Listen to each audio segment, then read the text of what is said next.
சர்ச்சில் நான் காலை தூக்கி மேல வச்சா என்ன அந்த இடத்துல அடிப்பாங்க. அல்லேலூயா. ஜப நேரத்துல முட்டி போடலன்னா அந்த இடத்துல என்னை வந்து அடிப்பாங்க. தலையில இருந்து முக்காடு, அதாவது நான் ஒரு வாலிப பருவத்தை அடைந்த பிறகு தலையில இருந்து முக்காடு கீழே விழுந்து அந்த இடத்துல என்னை திட்டுவாங்க. அது இன்றும் என்னை பழக்கி வைத்திருக்கிறது. அல்லேலூயா. இதை நான் எதற்காக உங்களுக்கு சொல்லுகிறேன் என்று சொன்னால், உங்கள் பிள்ளைகளுக்கு நீங்கள் நற்காரியங்களை சொல்லிக் கொடுங்கள். அது ஊழியம். ஆலயத்திலே எப்படி செயல்பட வேண்டும் என்பதை உங்கள் பிள்ளைகளுக்கு கற்றுக் கொடுங்கள்.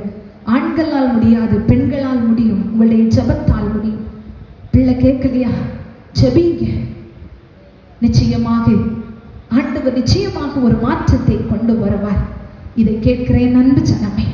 ஆண்டவருடைய ஊழியக்காரி ஆகிய நற்சான்று பெற்றாளே பெபையாள், பலனை எதிர்பாராமல் ஏதோ ஒரு விதத்திலே கெங்கிரேயாவிலே பவுலுக்கு ஆதரவாய் இருந்தாளே, பலனை எதிர்பாராமல் செய்தது அவளுக்கு பிற்பாடு ரோமாபுரிக்கு நேராய் கடந்து வருகிற பொழுது பவுல் அவருக்கு உதவிட சொல்லி அனுப்புகிறதை நாம் பார்க்கிறோம்.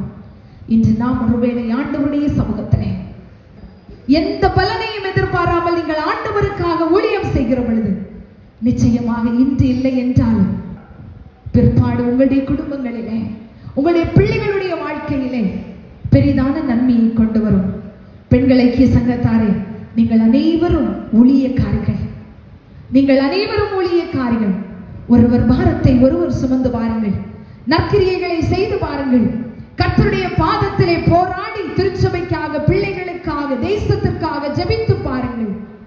ஒரு வாரத்திலே ஒரு இல்லத்தையாவது சந்தித்து நீங்கள் ஜெபியுங்கள்.